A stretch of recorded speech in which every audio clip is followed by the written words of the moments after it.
આમ આદમી પાર્ટીના national joint secretary Gopal ઇટાલિયાએ ફરી એક વખત ગૃહમંત્રી હર્ષ સંઘવીને જાહેરમાં ડિબેટ કરવા ચેલેન્જ કર્યો। ગૃહમંત્રી હર્ષ સંઘવીએ કચ્છમાં આમ આદમી પાર્ટીના ભૂતપૂર્વ કાર્યકર્તા નકલી ઈડી તરીકે પકડાયા, જેના ટ્વીટ બાદ આ મુદ્દે આમ આદમી પાર્ટીના નેતા ગોપાલ ઇટાલિયાએ ગૃહમંત્રી હર્ષ સંઘવીને જાહેરમાં ડિબેટ કરવાનું ચેલેન્જ પટકાર્યું અને સાથે કહ્યું કે નમસ્કાર, હું ગોપાલ ઇટાલિયા। આજે ગુજરાતના ગૃહમંત્રી હર્ષ સંઘવીએ ટ્વીટ કરી અને એવું કહ્યું છે કે આમ આદમી પાર્ટીના કોઈ ભૂતપૂર્વ કાર્યકર્તા નકલી ઈડી તરીકે પકડાયા છે।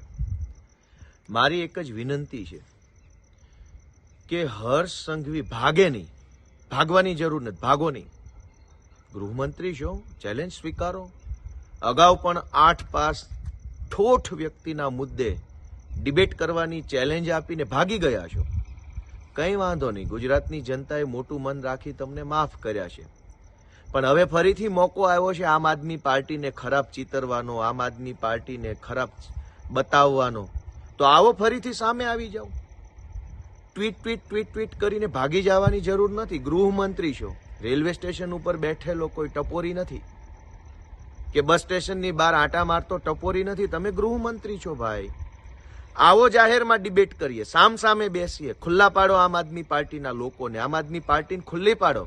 કચ્છમાંથી કોઈ નકલી ઈડીના ટીમ તરીકે આમ આદમી પાર્ટીનો માણસ જો ઝડપાયો હોય તો ખુલ્લા પાડો, સામે આવો, ભાગવાની જરૂર નથી। ભાગો નહીં ભાઈ, ભડ હોય એ ભાગે નહીં, અને ભાગે કેવા હોય એ બધાને ખબર છે। ભાગવાની જરૂર નથી। હું હર્ષ સંઘવીને ચેલેન્જ આપું છું ફરી એક વખત કે સામે આવો, ડિબેટ કરો, ચેલેન્જ સ્વીકારો અને અમને ખુલ્લા પાડો, આમ આદમી પાર્ટીને ખુલ્લી પાડો। ગુજરાતની જનતાની સમક્ષ અમને ખુલ્લા પાડવાનું બીડું ઉઠાવી લો।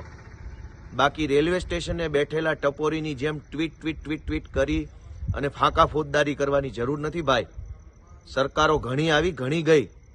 સાચા હોવ, યોગ્ય વાત હોય, પુરાવા હોય, પરફેક્ટ વાત હોય, આવી જાઓ સામે, ડિબેટ કરો, ખુલ્લા પાડો આમ આદમી પાર્ટીના લોકોને, અમને ખુલ્લા પાડો, અરવિંદ કેજરીવાલને ખુલ્લા પાડવાની ચેલેન્જ સ્વીકારો।